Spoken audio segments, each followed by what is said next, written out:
कितना बड़ा आयोजन रहा, कोविड के बाद किस तरीके से देखते हैं आप?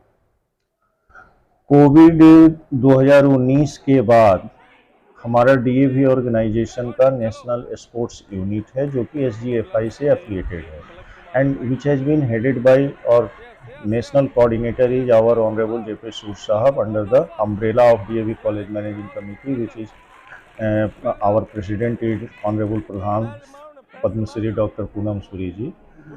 और उनके मार्गदर्शन में डीएवी के बिहार में 4 क्लस्टर का फॉर्मेशन है और हर क्लस्टर में 20 से लेकर 25 स्कूल्स का एक ग्रुप बनाया गया है और उस ग्रुप के तहत हम लोगों ने 21 स्कूल हमारे सिवान से लेकर इधर समस्तीपुर, झंझारपुर और मधेपुर से लेकर सीतामढ़ी, पुपरी के सारे जगहों से 21 स्कूल की टीम आई।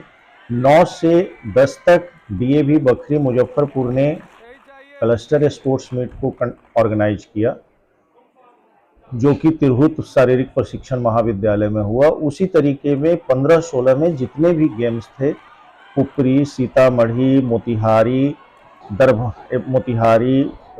एमटीपीएस कांटी और खाबरा में इसका सक्सेसफुल और कंडक्ट हुआ और सारे गेम में ऑल टुगेदर नहीं भी तो 1200 से 1500 बच्चे ने पार्टिसिपेट किया। ऑल टुगेदर 11 से more than thousands participated, active participation हुआ। ओवरऑल चैंपियन एथलेटिक मीट में हमारा डीएवी महाराजगंज हुआ और रनर अप डीएवी समस्तीपुर था। और ये कितने दिनों का कार्यक्रम रहा और आगे की क्या प्लानिंग है, किस तरीके से इसको आगे के पटल पर ले जाएंगे? बच्चे का एक्टिव पार्टिसिपेशन हुआ, they enjoyed a lot after the gap of 2.5 years. At least they started thinking and preparing himself for different sports event that will enhance their mental ability too. तो ये चीजों को देखते हुए बच्चों ने बहुत अच्छे ढंग से एंजॉय किया और इस क्लस्टर में सबसे बड़ी खासियत यह हुई कि बच्चे without any injury, without any controversy, they have enjoyed the game a lot. रही बात कि इसके बाद क्लस्टर के बाद हमारा जोनल इवेंट होगा। जितने विनर इसमें टीम होगी और ट्रैक एंड फील्ड के फर्स्ट सेकंड होंगे वो सभी जोनल खेलेंगे। जो चारों क्लस्टर के विनर्स हैं सभी बेगूसराय में इटवा में होने जा रहा है। वो most probably just after Chhath Puja it will be conducted by DAV public school IOC Barauni under the umbrella and venue coordinator is mister K Sinha ji, assistant regional अफसर and principal of IOC Barauni. And उसके जो विनर होंगे सर, फिर हमारे national जो coordinator हैं, zonal coordinator, national coordinator doctor JP सूर के मार्गदर्शन में और प्रधान जी की छत्र छाया में, प्रधान डॉक्टर पूनम सूरी जी की छत्र छाया में, माननीय हमारी जो पब्लिक स्कूल्स की निदेशक महोदया हैं श्रीमती निशा पेसिन जी, इन सभी के मार्गदर्शन में नेशनल का आयोजन पूरे भारत वर्ष का किसी भी एक वेन्यू पे होगा जिसका फाइनलाइजेशन दिल्ली से होगा, दिल्ली कॉलेज मैनेजिंग कमेटी करेगी। सबसे बड़ी बात है कि पटना में जिस तरह से डेंगू का प्रकोप है, डेंगू का प्रभाव है, हमारे बच्चे 3 दिन के सफल आयोजन में न किसी को किसी तरह की बीमारी हुई, न किसी तरह की चोट लगी, न किसी तरह का कोई इंजरी हुई। तो ये हमारे लिए ऊपर वाले की मेहरबानी रही है और सभी बड़े बुजुर्गों का आशीर्वाद रहा। तो सुरक्षा के क्या क्या बंदोबस्त है, फॉगिंग वगैरह करवाया गया है, आप अपनी तरफ से और क्या क्या हिदायत? फॉगिंग तो नगर निगम का दायित्व बनता है क्योंकि फॉगिंग मशीन जनरली उन्हीं लोगों के पास अवेलेबल होता है और दुर्भाग्य से हम लोगों का स्कूल नगर पंचायत में भी नहीं पड़ता है, ये पंचायत है पोचहा या मुसहरी पंचायत में पड़ता है।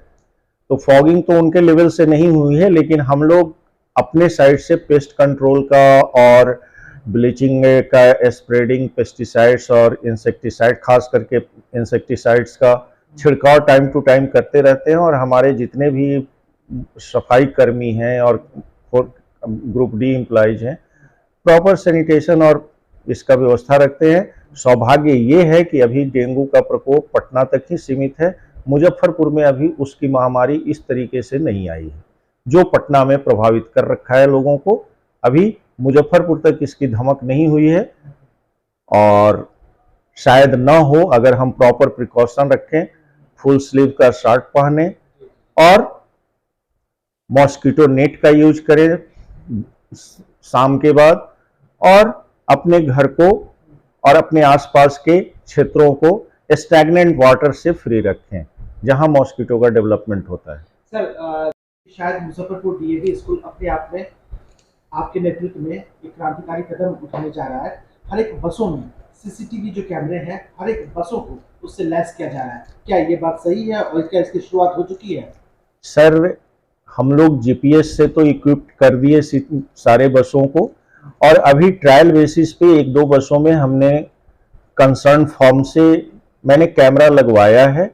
उसका प्रॉपर 1 महीना के वेरिफिकेशन के बाद सारे बसेज में हम कैमरा भी इंस्टॉल करने जा रहे हैं, और एक दो बस में अभी ऑन ट्रायल चल भी रहा है सर। तो जहाँ तक मेरी जानकारी है कि शायद बिहार या झारखंड में बसों में सीसीटीवी कैमरे शायद नहीं लगाए गए। मुजफ्फरपुर पहला है, नहीं सर, कैमरे हमारे समझ से, हमारा जो इंफॉर्मेशन है कि डीटीओ और सेंट्रल मिनिस्ट्री का जो इंस्ट्रक्शन है उसके अकॉर्डिंगली आज की डेट में ये बेसिक रिक्वायरमेंट है कि हर बसों में सीसीटीवी कैमरा और जीपीएस होना चाहिए। आज की डेट में महिंद्रा या टाटा के जो स्कूल बस के नाम पे बसें रिलीज हो रही है, सप्लाई हो रही है, they are having inbuilt GPS and CCTV camera also. तो सर 1 महीने तक में मेरे यहाँ के सारे बसों में इक्विप्ड हो जाएंगे। अभी मैंने 15 बसेज में जीपीएस भी एक्टिव मोड में है, and guardians are able to access their buses in which their kids are,